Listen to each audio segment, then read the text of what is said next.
name is Ivana, and this conversation is part of my series focused on the topic of conflict resilience and the skills that can support us in returning to peace. I invite my colleagues, friends, trainers, mediators, and practitioners to share their knowledge and wisdom. And today I will be talking to David Weinstock. David Weinstock is an international trainer of nonviolent communication, a somatic coach, and the author of Becoming What You Need, Practices for Embodying Nonviolent Communication. He has brought his leadership, community, and team-building trainings to a wide audience in schools, prisons, organizations, and businesses around the world. He's a respected master goldsmith, an Aikido instructor, and musician.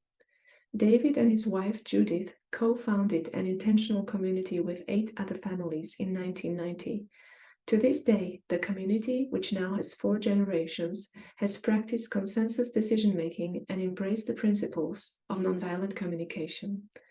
All of David's work, in particular his present organization, Liminal Somatics, is committed to developing our capacity to value what each of us brings to the circle, to reclaim community and appreciate diversity for the sake of creating a nurturing world for generations to come.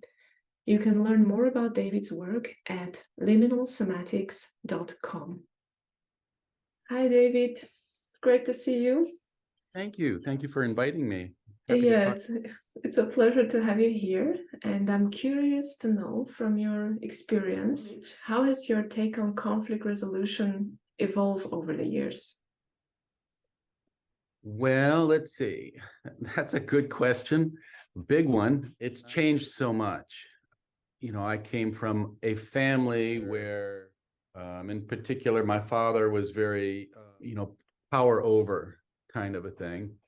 And I embodied that by living in that atmosphere. And then when I started to raise my children, and I saw in the reflections of those strategies in them, that was a big moment to decide to change, and deciding that's not who I want to be. And not to mention also being married and noticing the strategies of confrontation that did not seem to be serving not only my wife and I, but also my children. So there was a lot. I care so much about, my family. It really moved me to begin a lot of work. Also, I've been an activist for longer than that, and conflicts in the world. And how do you walk and create change around you has always been a challenge and a deep curiosity and a lot of tenacity. So, I mean, there's conflict everywhere. So really, it began a search, changing the world, looking at, the state of the wars that, in particular, the U.S. was doing all kinds of things I didn't agree with, especially the nuclear threat, but also incursions into other countries around different forms of modern colonialism. I don't know what you call it.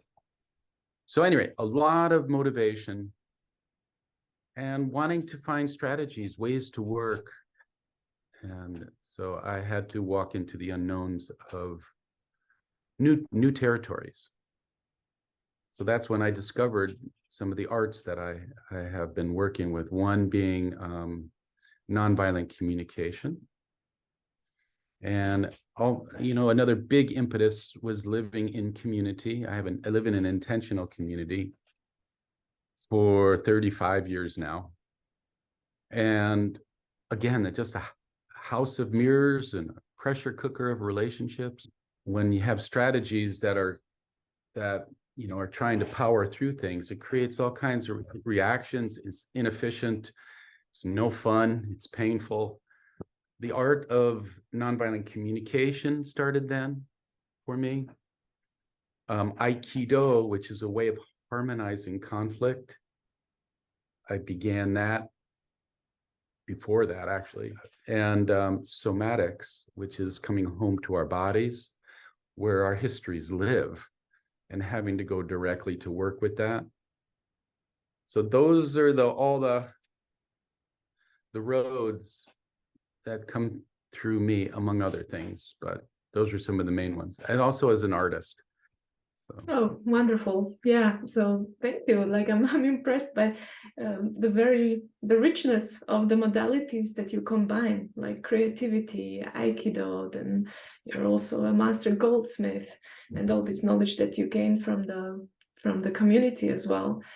I deeply resonate with what you said about like learning from our children, and also like receiving the challenge and maybe the motivation also to learn more. Yeah, That's it. I'm receiving that with my daughter as well. Care so much. Yeah.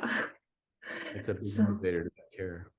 yeah, I'm curious, like how these different modalities that you're familiar with have enriched your practice of nonviolent communication and conflict resolution. I'm very curious about that. Yeah, and we only have an hour, huh? Wow. Let's see. It's hard to it's easy to describe, and it's a lot. So I'll make it as simple as I can, because so it can be understandable. It's been a journey. When I first was introduced to nonviolent communication, it was in my community where we had lots of conflict. Just like a family, but different. And it was painful, and we were looking for better ways. And in that discipline, in the practice, as we learned it, there were some gems, things that really hit home. And then there were things that didn't make sense either. But there was enough in what I learned, that, and my wife Judith also, that we began to pursue it more than anyone else in the community, even though our community embraced the basics of nonviolent communication as something we could agree on and work with. We worked through consensus, by the way. And so the practice of consensus in community for me is NVC. So again, one more place to practice. Consensus is about who you are as you show up together in meetings, in life, and who you are as you come to the meetings, and learning to listen to what matters to each person, and have collective strategies that really listen to the individuals and that hold the whole with care. That's NVC to me as well. But the question was how they inform. So yes, also like the Aikido and the somatic approach. Yeah. Oh my gosh. Yeah, but I'm listening. No. Okay, good. Stop me anytime. Like when you like for example with the approach of Aikido, how do you use your body in moments of conflict? Lots of different ways.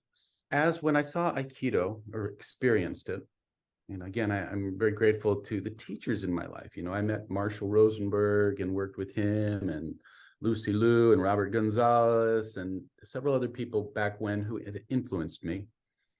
And I'm grateful for these people.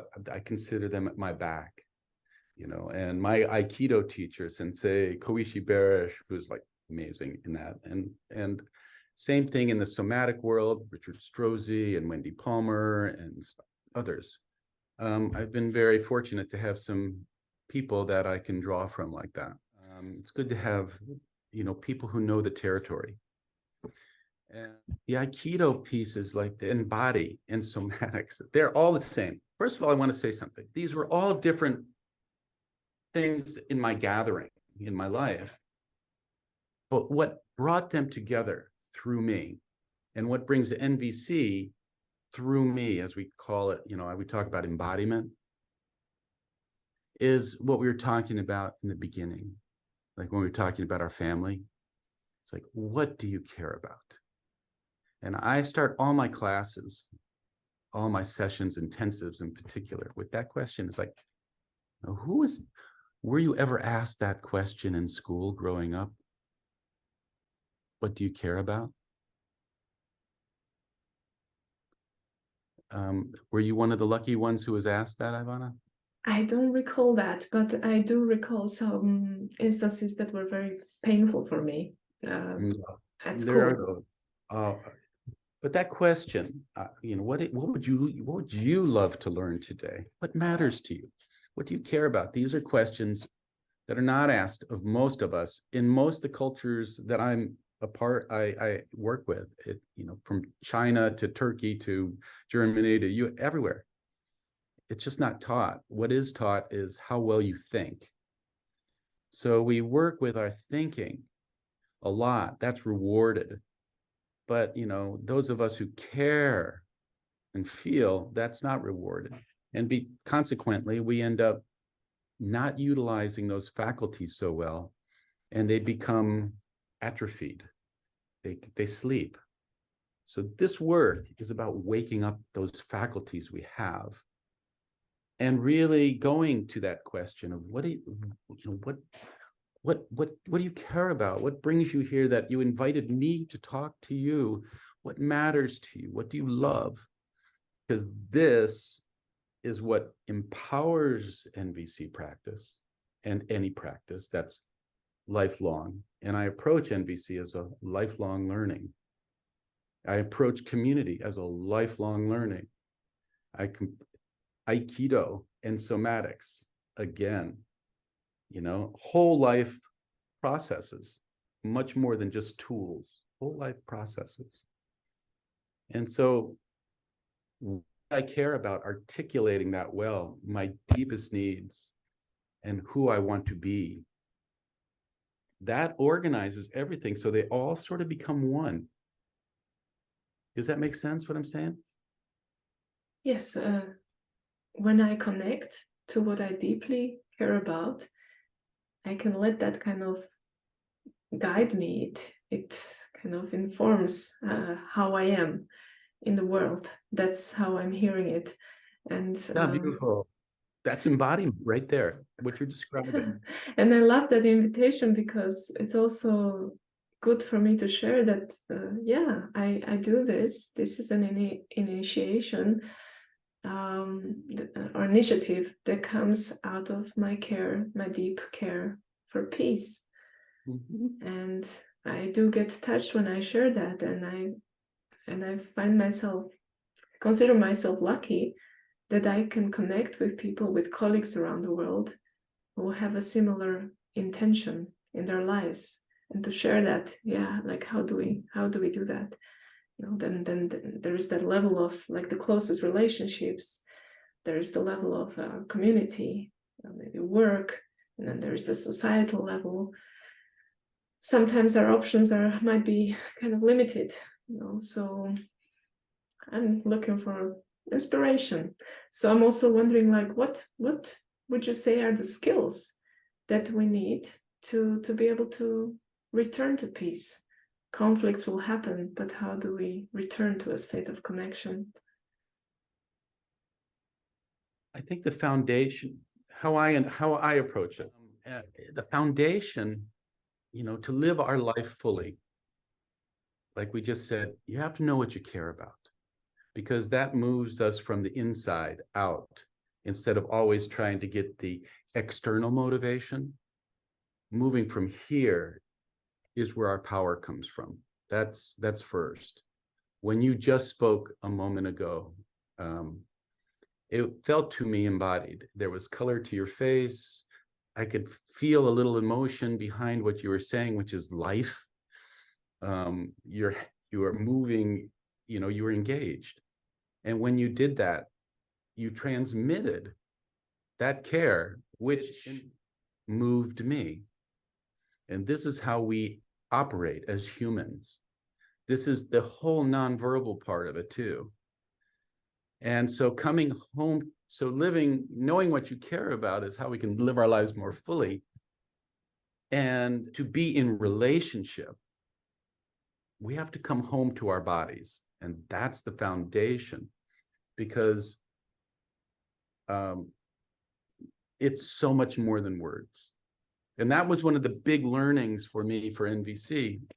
I watched Marshall Rosenberg when I first met him, and it was like, I watched him work with a returnee, someone who had been in prison for a crime, and he came out and he was doing reconciliation work with the woman he had harmed, and Marshall facilitated between them. And without going into the whole story, it's a good one, but I want to just say that his ability to be present with them facilitated a connection that I watched. I was like, how do you do that? I want to learn that. I was ignited. And so I began to learn nonviolent communication. And by the way, that's the first thing that has to happen, I believe, is to be ignited, to be, that boost. Yeah, reminds me of my own experience. The first time I had an NVC workshop in an apartment in Prague, 2005, with Eva Rambala, and I was in some role play with her, and the way she talked to me was completely new, and I had the same, like, okay, I want to be really good at this. This is very interesting. So yeah, I'm curious. How did you learn? How did you learn? What were the steps you took? Did you find, did you have to get creative in your learning, or was there a teacher that worked with you that you just went, oh, this is how you do it? I took a lot of inspiration from Eva. I did different trainings with her. Nice. Trainings in different countries in Europe. I was reading some books, then I tried to organize workshops. So I guess over time with different people.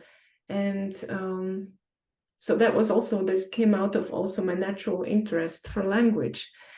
But it was also quite soon that I realized that how much I need the body part.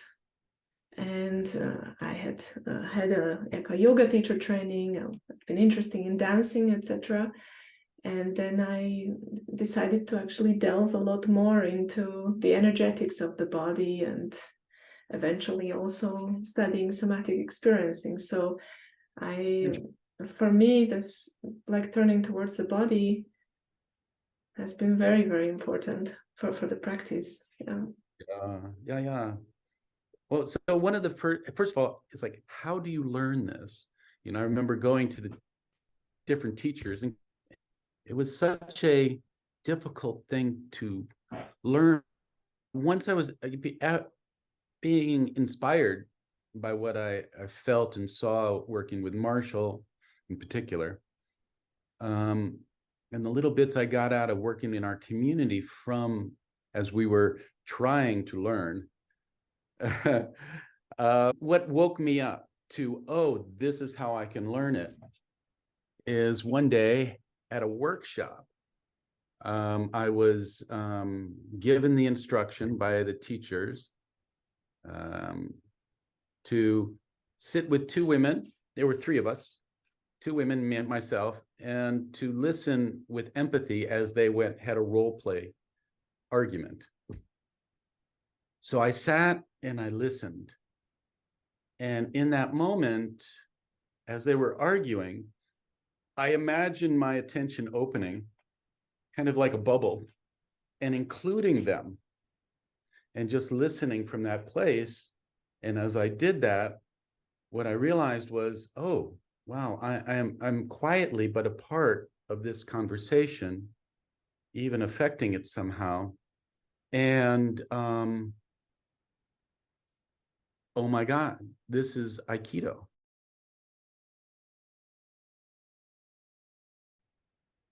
And this is something I had been practicing for 20 years before this. This is a key field. And it's whole self listening. There's all, and that's, that in conflict, that's what Aikido is. It's learning to be present in conflict. and to give what is needed in that moment, not more, not less, what is needed. It's listening to the needs, and then the strategies emerge from the embodied practice. And it was like, I went, God, this is Aikido. And oh, I can bring this practice and these practices and interchange them, because Aikido is essentially the art of loving protection for all. As its Budo, if you will, its warrior way is love. And so, to me, they're one and the same. So bringing the body into it, centering practices. So for me, nonviolent communication, all the linguistic practices are centering practices to bring us back to our hearts. And to do it as a whole body practice brings us there. Sometimes for me to get from here down to here was hard, but if we start here, we can move up. Would you like me to show you a couple of examples? Yes, I would love that. Yeah, I'm excited listening right now. I can sense also the excitement of you, like putting the two together. Oh, that was it. It was like, and I have to say, in that moment, an internal commitment came in, which was that I need to share this and find ways to share it and articulate it. And that was 20 years ago. And that commitment is still strong. My commitment is to build practices for myself for becoming who I want to be in the world, and sharing practices for others to become what they need, and how to build their own personal practices for living in relationship for the sake of our children and our children's children and future generations. It took me about a year to articulate that well for myself, because I really had to discover what I loved. But even now, 20 years later, to say it to you, there's this moment in me where there's a mourning and celebration.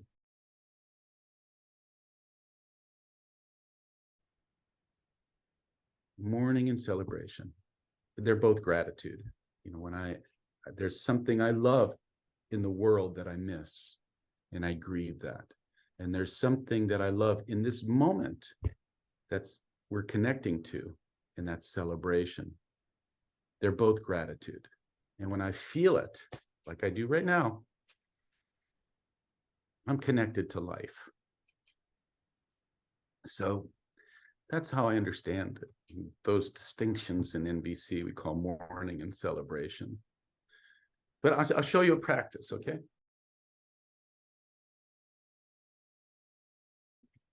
I'll show you two practices. Let's see. Here's a quick one, okay? If this was you and I were in a role play, and I was in somebody. It's hard to do this short because I really want to get into it, but if I was somebody who was mildly triggering in your life right now, is there somebody that you're in a conflict with that's got some aliveness to it that we can be with right now? Would you be okay with that? Yes, we can try that. Okay. Who would I say? Well, we don't have to get into it too much because it's interesting. A somatic principle is this. You're always practicing something. You're practicing how you're sitting, how you're breathing, how you're listening, how you're not listening, how you're judging or not judging. This is how we learn, through repetition and recurrence, and you're always practicing. And you are what you have practiced in your life. And through deliberate and intentional conscious practice over time, you can practice who it is you choose to become. And to me, that is about building the personal practices for becoming who you want to be. It begins with, what do you care about? So if I say to you, what would this person say? Just a half sentence. You don't have to even tell the story because you know what it is. What would I say to you that would be triggering? What do you have against me? Yeah, okay. So imagine I'm that person. And by the way, the body doesn't know the difference between what's real and what's imagined. It will practice what it has learned to do most. It'll go back to the strategies. So again, one more time, what do I say? I say, what do you have against me? okay. What do you have against me? Now, when I say that to you, what goes on in your body? I could sense like maybe a little contraction here and sensations that are here. So without going into like a session, that is what I call a strategy, a core strategy. It's not something you're born with, most likely, unless something in utero. And if it's past lives, I don't really go there too much. But it's something you learn to do. It feels like a little contraction here. We contract to protect and soften pain. Soften the pain, protect. That's a strategy. It happened we're not going to go there in this session, but we're already directly into your history. And we don't go up here and start talking about it. We look for what's underneath. You can touch on it, but for right now, I'll give it the simplest form. Go to that place for a moment, and just imagine the strategies are all in service of life needs, even if they don't feel good sometimes. You know that much about NVC, right? Right. So somehow this is wanting to help you, but it feels like pain a little bit, right? Mm-hmm. So if you turn to that place in you and just say, if I turn to that place, what do I say? You say, I'm something like, I'm guessing you want to tell me something, and I want to do my best right now to just listen. Is there something you're telling me? And what's your first thought? If I listen to that, to my own response. You're talking to this part of you right here. Mm-hmm. This part is talking to you. First, what is it? Is there something you want to tell me? And what's the first thought?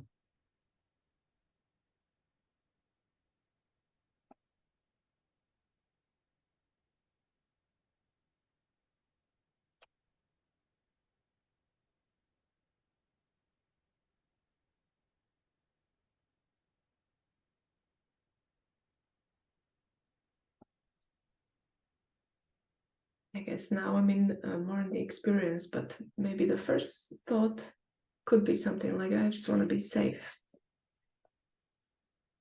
So first of all, it answered you. Anytime you make a request, graciousness says, even if you don't like the answer, just thank that part for answering you.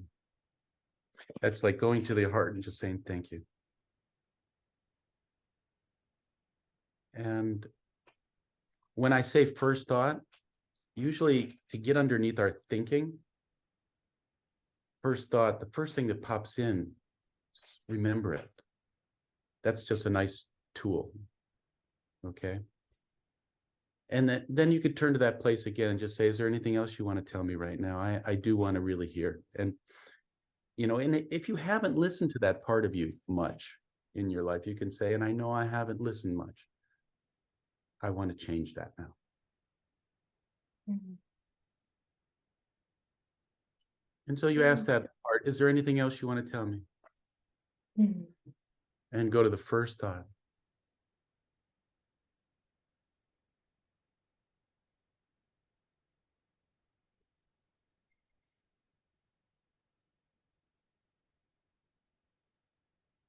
Yeah, that was something like, I want to be heard.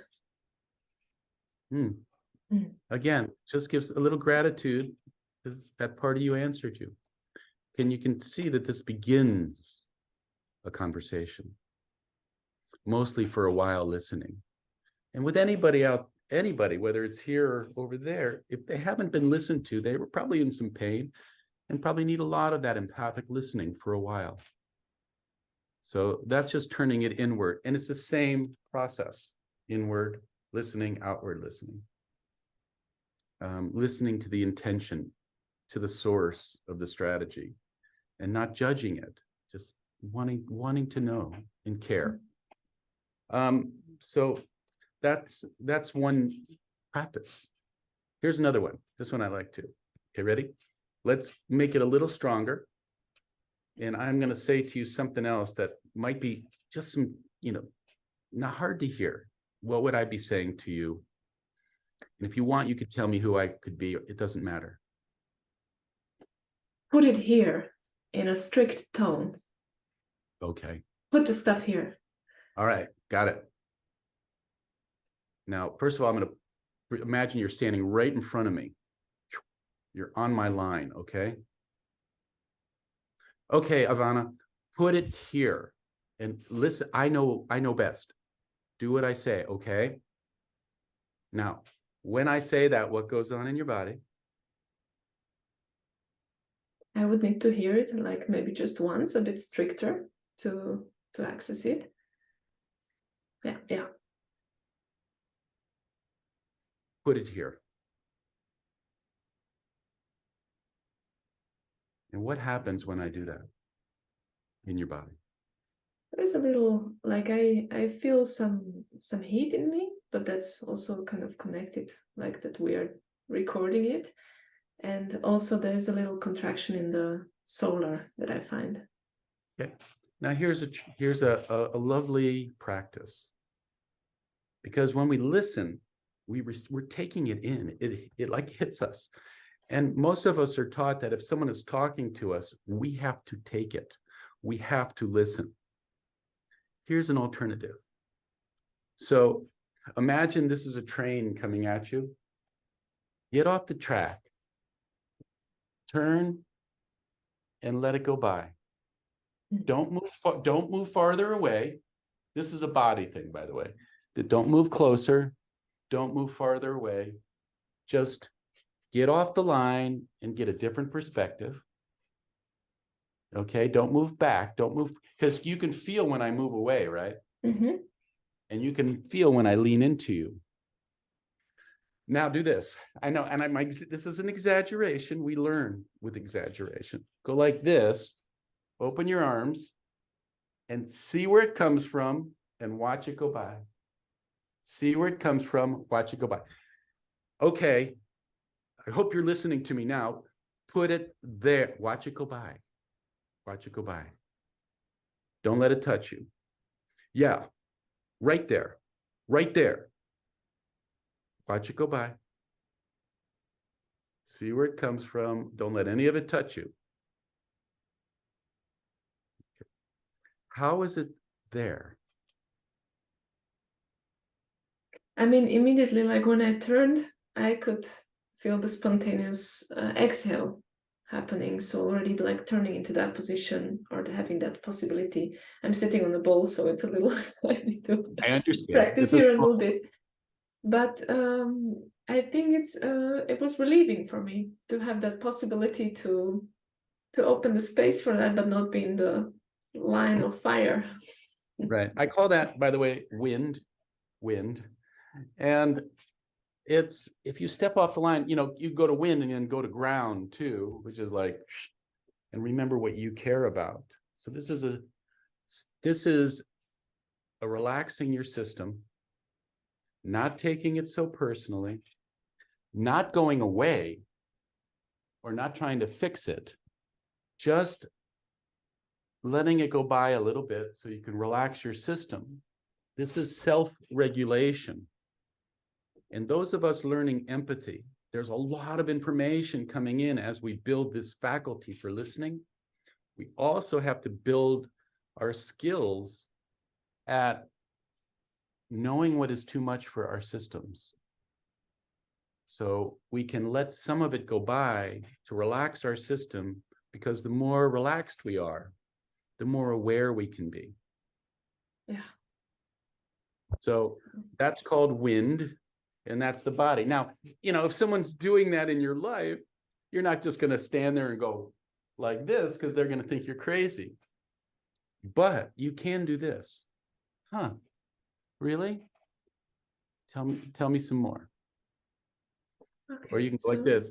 Really? Okay. Huh? Tell me some more. Yeah. It's called wind. And it's a really simple practice. Oh, wonderful. Thank you for Isn't that sharing that. So just like something that can be really used in such situations, just to turn my body and just to imagine the energy passing and Yeah, or rotating me. if it hits you, you imagine it's like water. If you turn, some of it will go by. You don't have to get all off the line. It's like it's a regulator. Mhm. But learning what is too much for your system is really important, because Mhm. when we are learning NVC, and if our systems are overloaded and we go back into our tenseness, it's impossible to be empathic when you are tense. We've all experienced that, where someone is using beautiful NVC words, but their body is um, contracted in historical pain, emotional pain. And people will feel before they think. So people will feel the double message. And that's when NVC gets messy, really messy, and it turns people off. You know what I mean? Yes, so it's like creating the alignment of the body and the language can add so much more power to how we interact. And Yeah. it's like, yeah, people, yeah. Yeah, and that's a lifelong pursuit. It's a self-awareness thing, which I love. I love that. I love I love bringing that to the NVC learners. How do you approach this as a lifelong practice, an art? And so I've been giving little pieces of that today.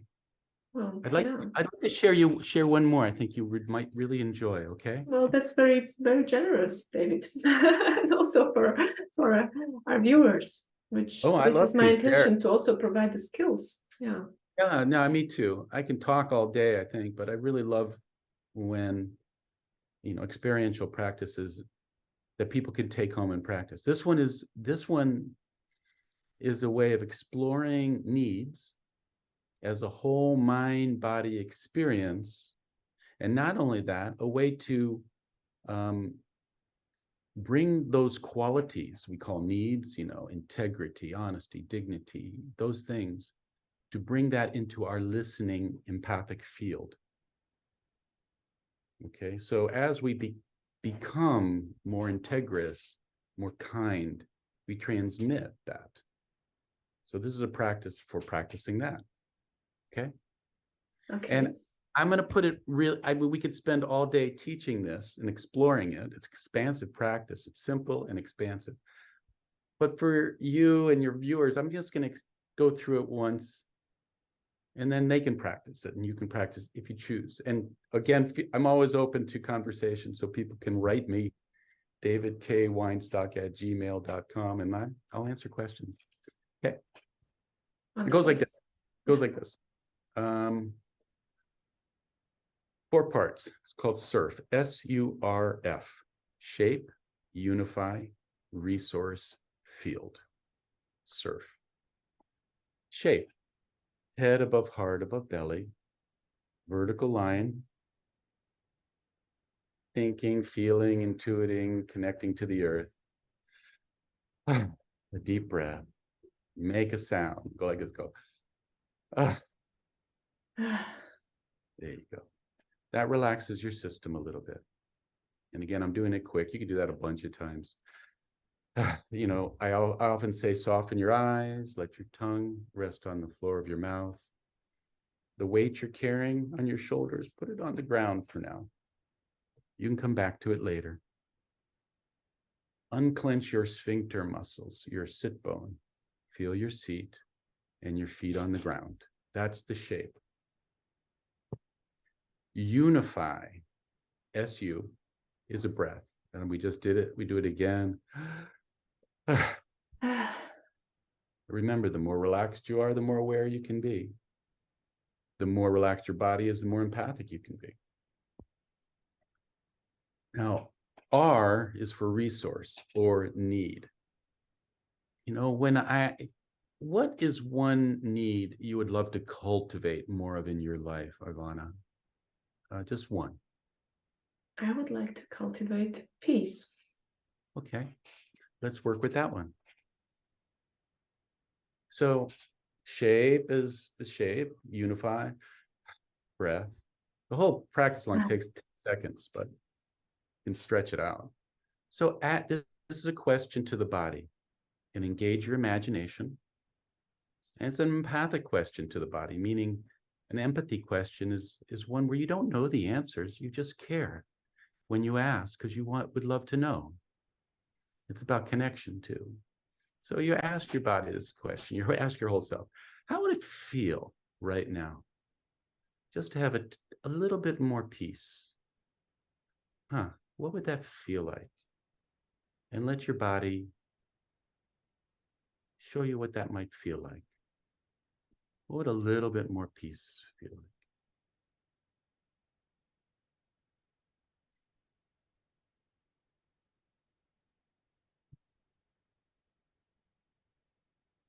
And what do you notice going on there, Ivana, in you? As I heard that, the energy went into my legs and feet. And then it was about, like, I feel a lot of tension here. So it was like about opening up this space.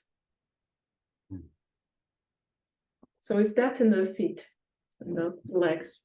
And that's just what you noticed. And that was about 5 seconds worth of observation. Imagine doing this every day for a month, for 5 minutes a day. What peace might teach you? And this begins a whole inner dialogue, which, again, we're not going to touch on today. But the body's a metaphor. Your shoulders, they're, can I make a guess for just a moment?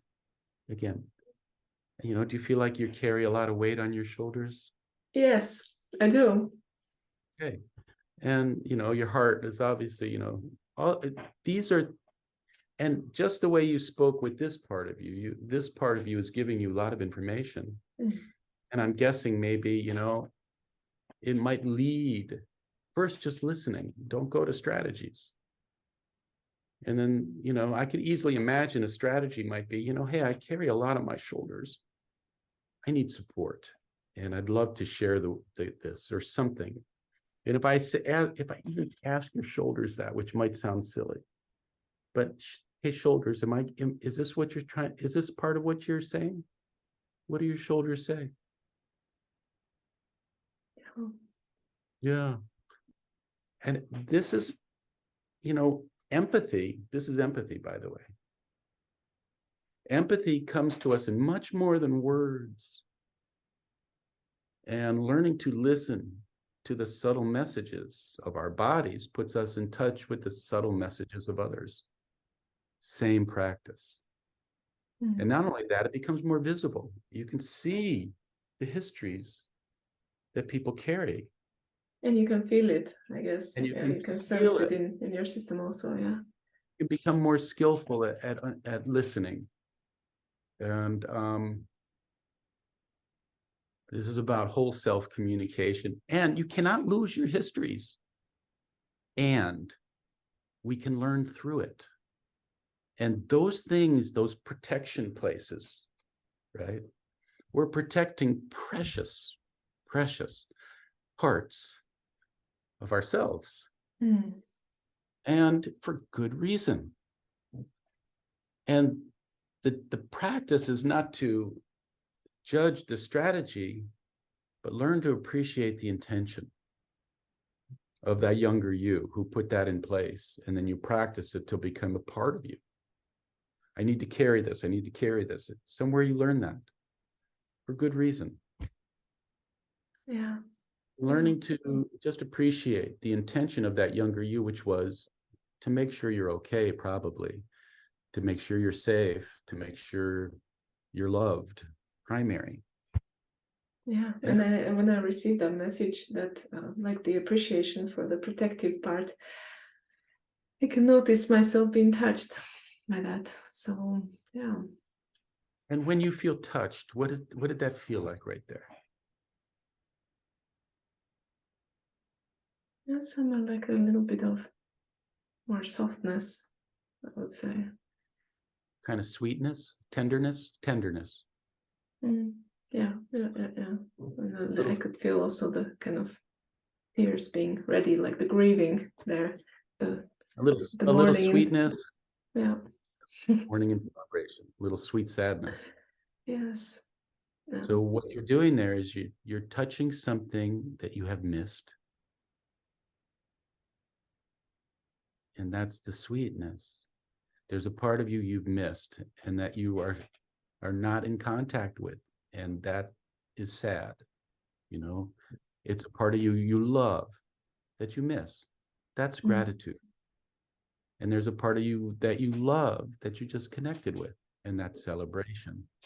There are two sides of gratitude. And by feeling them the way you do, which was from over here, touching for me, by feeling them, you are honoring life. And when you honor life, for me to be in your presence, when you are honoring life, it helps me get closer to life.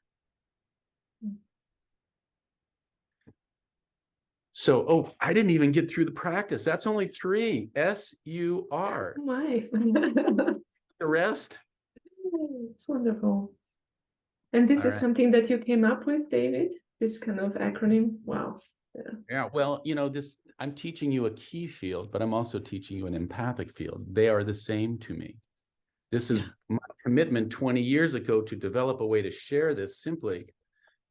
I was doing this in my Aikido training for a lot more years. So that's it. It's like some things just take a long time to articulate, but it's simple. Here's the last part. Okay, ready? And by the way, there's much more to this practice because sometimes there's a resistance to peace. Oh, I don't deserve it, or I'm not good enough, or the stories. And for those of the listeners who struggle with that, you just say, well, how would it be to just have one molecule more peace, just one molecule? And that usually people can tolerate, but that little is a lot. It's a lot.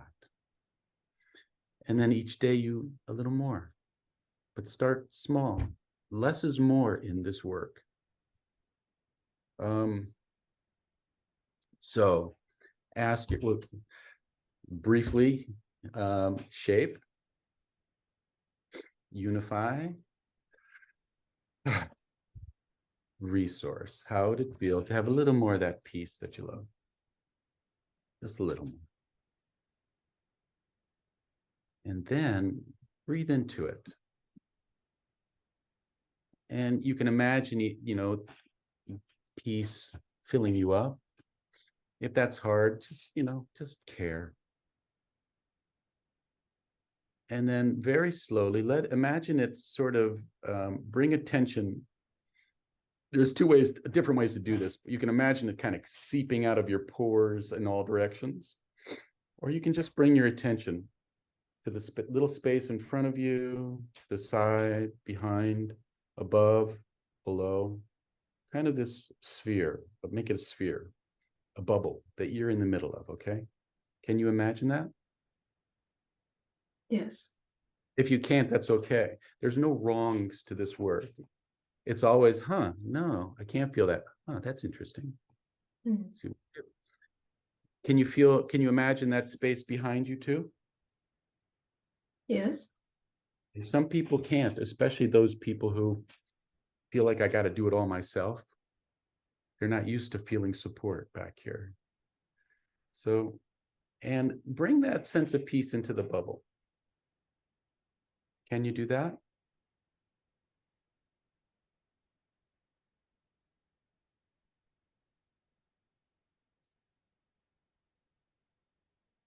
Yes. And breathe into it and imagine that space is getting a little bit bigger in all directions. So you are sitting in the middle of it always, okay? Until it touches the monitor in front of you.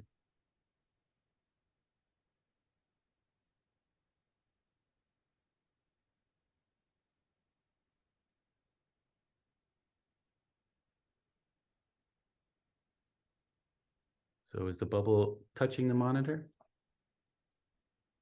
Yeah. Okay, now imagine that bubble in all directions. You have to equalize this field, okay? Imagine it getting bigger so that it opens and includes the monitor.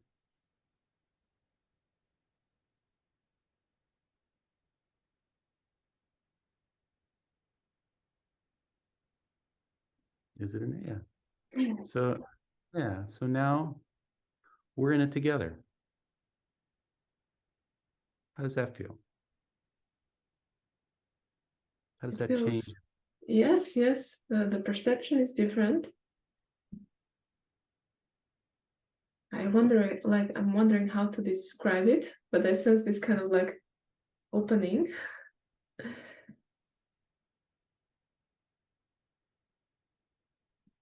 Yeah, I love this kind of spatial awareness. Yeah.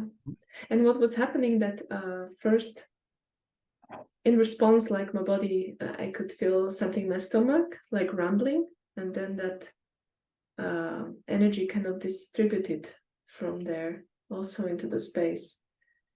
Oh, Yeah. interesting. Yeah. Thank you. Oh, you're welcome. Thank you. It's, one for just being willing and when we do this kind of work, first of all, it can be really scary for some people to go to the body because it's really direct. Yeah.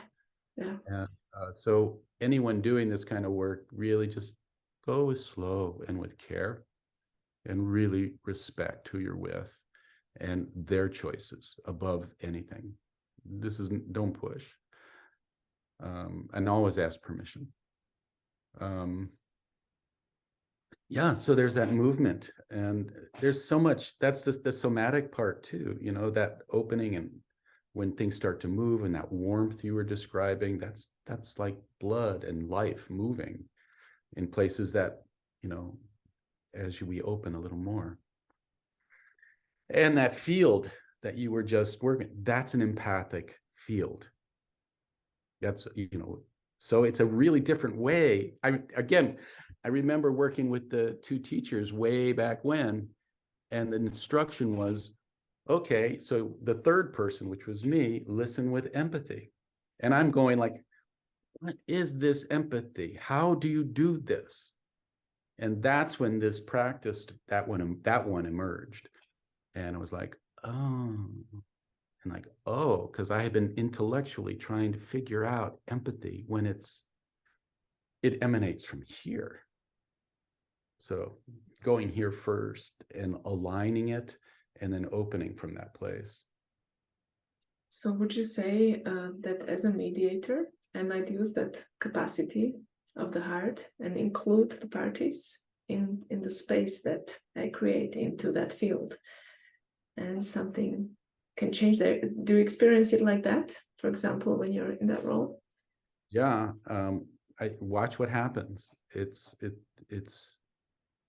just hard to do that because it's different than what most of us have learned, me included.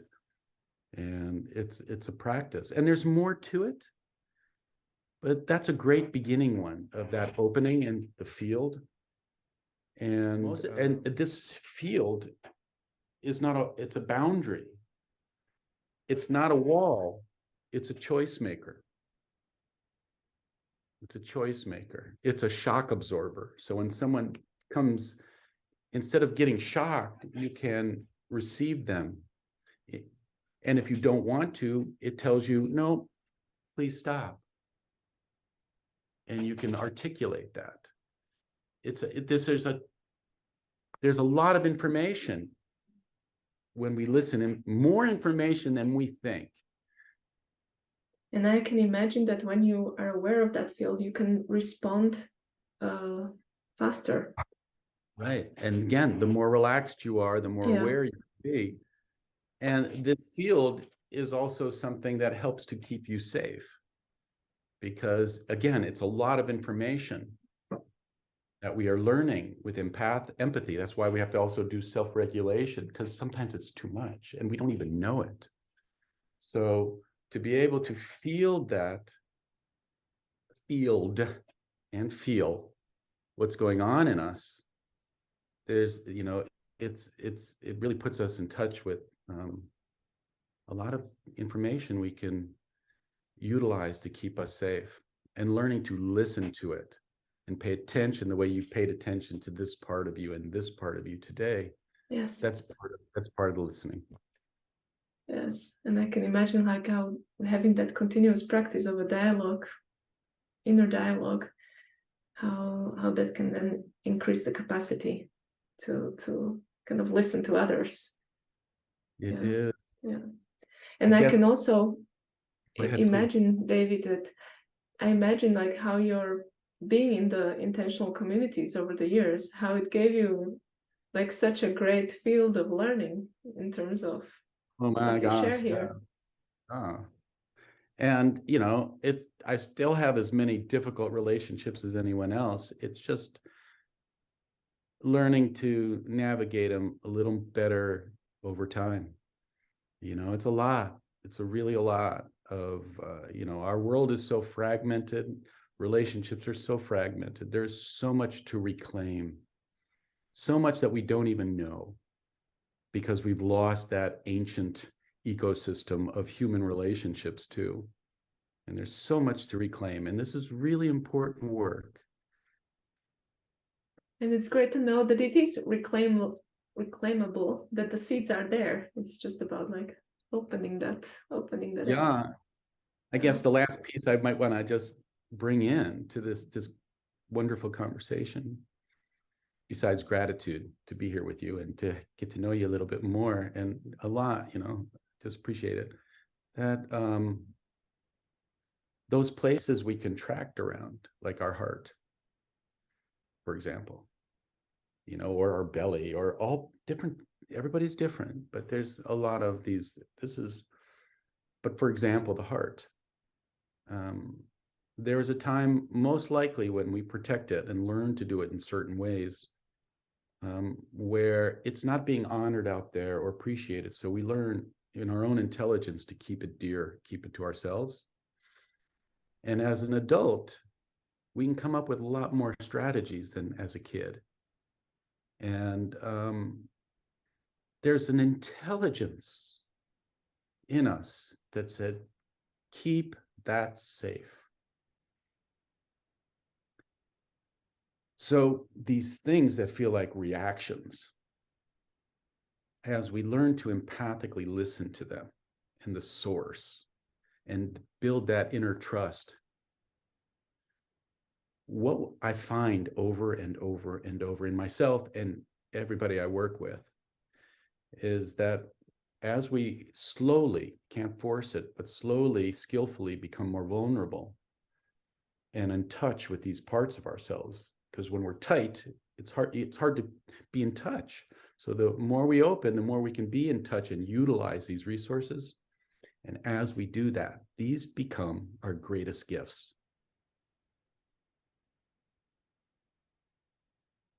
To ourselves, to our families, to each other. So reaction to resource and connection and healing. Yeah, I do workshops in person and online all the time. If you're interested in approaching NVC as a ongoing learning and want a place to train together over time, I have something on my website, Liminal Somatics. You go to it, and it's called Learning Community Dojo, and the dojo is online, and you go there and practice over time with each other, and it's pretty much every week there is a class, And just the idea of regular, deliberate, committed practice over time, that's what it takes to become, to change old habits and build new ones. So I invite people who are advanced, learn with beginners, it's everybody's learning together on this path because there's so much to learn. And because we're in this together. Yeah. And everyone in the circle has something that you're learning to listen to each and respect, all ages and the different vantages. That's how we can see the bigger picture. I want to I feel like I've been talking so much. I just want to thank you for inviting me. And it's really a pleasure. Thank you very much for joining. It was very inspiring for me.